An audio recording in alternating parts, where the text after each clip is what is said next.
Hello and welcome to our YouTube channel. Hi, I'm George Hartman, or as some people like to call me, that practice management guy. You know, and I'm okay with that.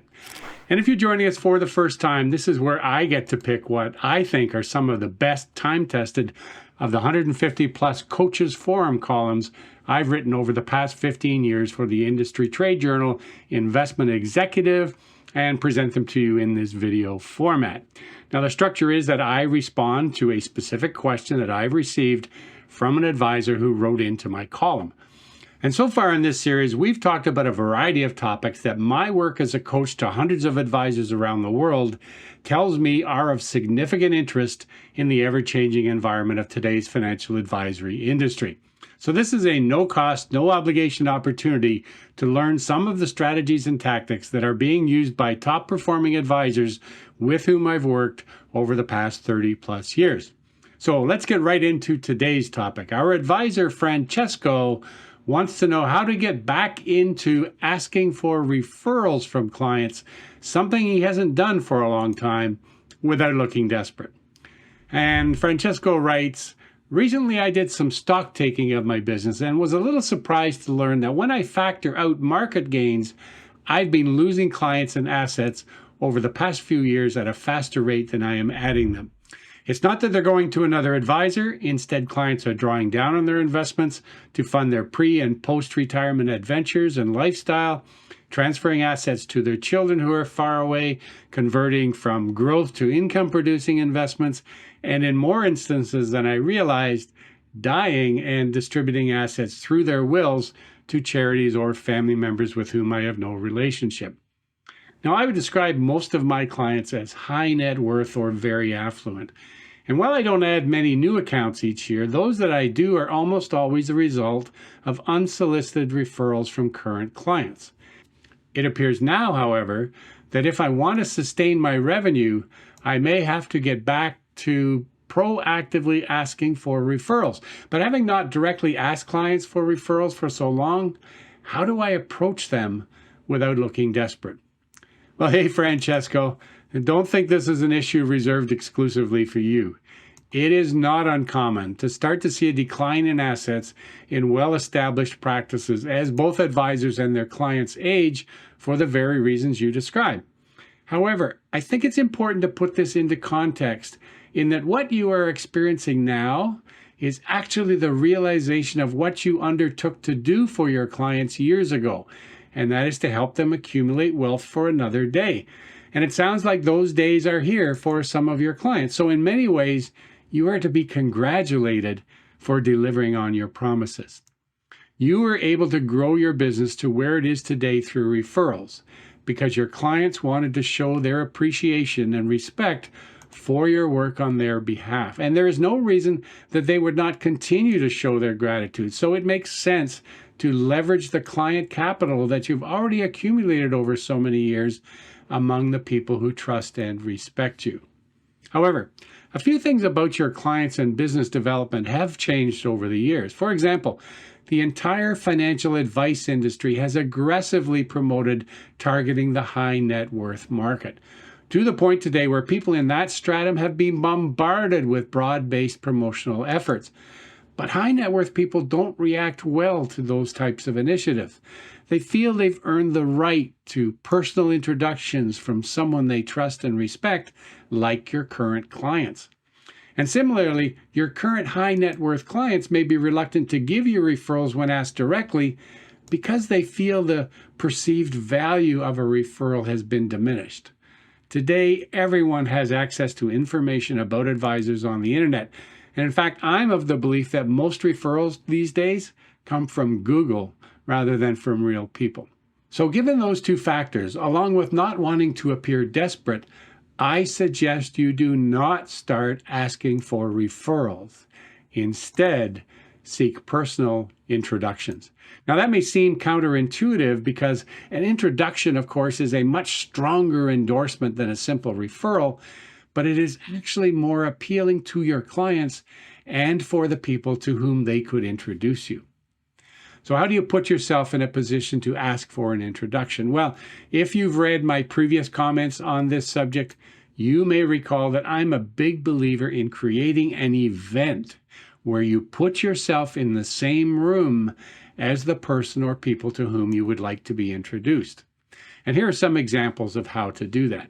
I call the first one the spontaneous introduction. Let's imagine you bump into one of your best clients in a restaurant where she's dining with a friend or associate whom you suspect might fit your preferred client profile. Of course, you shouldn't expect much more than a simple exchange of names and perhaps a handshake, but this fortuitous encounter will open the door for you to follow up with your client later to learn more about their dinner companion. And although we generally think of these occasions as coincidental, one successful advisor I know feels he significantly improves his chances for such spontaneous introductions by dining at least once a week at his social athletic club. Second option, the shared interest introduction is what I call it. And here's the scenario. You're at an event sponsored by a charity, for example, in which you and one of your best clients are both involved. You're aware there's another person in attendance who is known by your client and you'd like to be introduced. Of course, you're involved in the charity because you want to support it. However, there's no dishonor in leveraging your charitable activities to meet new people. Clients normally will feel quite open to introducing you to someone they know who has mutual values and interests. So in this instance, just ask your client for the introduction. Third opportunity, I think, comes from what I describe as the common activity introduction. Let's imagine you know that your client, for example, plays golf every Saturday morning in the same foursome. Now, you enjoy golf as well, but you can't commit to being there every week. It is quite likely, however, that there will be times when one of the regulars for your client's foursome can't make it. So you can offer to be the first alternate, which will not only periodically give you 4 or 5 hours to make a favorable impression on someone new, but also put you in a position to receive more spontaneous introductions in the clubhouse after the round. Now, it could be playing poker or bridge or coaching one of your kids' sports teams. Are other examples of places where you might be able to sub in, so to speak, and meet new people. The fourth opportunity I refer to as the sponsored activity introduction. Now, we're all familiar with the traditional bring a friend event that you might sponsor, such as a seminar. Typically, however, high net worth people don't attend seminars. They prefer to be part of an exclusive group rather than attend a large-scale open invitation event.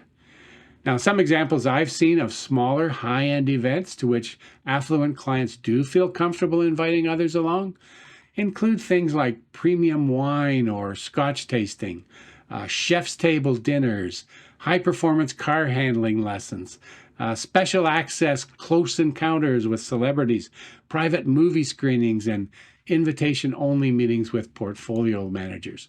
Now, there may be some costs associated with some of these higher-end activities, but remember who you are seeking to meet.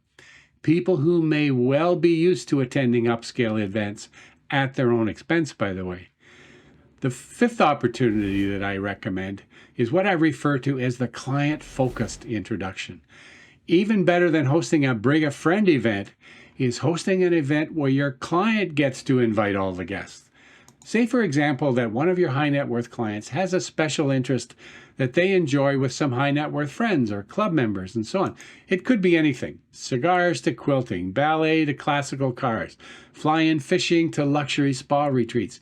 You set it up, and yes, you usually do pay for it, and allow your client to invite as many people as fit within your budget. And then as the co-host, you will be front and center with your client's social and hobby circle, setting the stage for follow-up with the participants.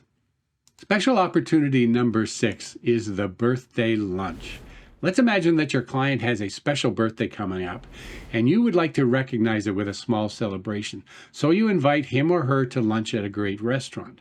You then contact your client's spouse or their executive assistant and advise them of your plan and say something like, I would like to surprise Mary by having a couple of her best friends show up for lunch too. Who would you suggest I invite? And with their contact information in hand, you can then call the people that have been suggested to you by saying something like, we have a mutual friend in Mary, and as you probably know, she has a special birthday coming up. I'm celebrating the event with her at an intimate lunch at Chez Pierre. I'd like to surprise her by having one or two of her best friends join us, and Mary's husband suggested that you would be a perfect person to make this a very special event for Mary. Would you be willing to be part of the surprise? Not only will this provide an opportunity to meet face-to-face with your client's best friends, but I can also tell you from personal experience how wonderful it feels to be on the receiving end of such a gesture. And then finally, the direct invitation introduction. One of your best clients has a close personal relationship with someone you'd like to meet. The approach is straightforward. It's a request for your client to invite his or her friend to join you for a drink, a meal, or some other social activity. If your relationship is very strong and your client is comfortable, this can be one of the most powerful introductions you ever receive. Now, all of the above approaches have two things in common. The requests for introductions include the name of the person you'd like to meet and an event determined by you during which you hope that introduction could take place. And by being specific regarding whom you would like to meet and the circumstances under which you would like to be introduced, you will markedly improve your success rate at getting those introductions. So, as you're getting back into the habit of seeking new clients, consider following one or two of these suggested approaches, depending on your confidence and the depth of relationship with each client whose assistance you would like to enlist. If you match the approach to the client, I doubt anyone will think you are desperate. So good luck, Francesco, at regaining momentum in your business through introductions rather than referrals.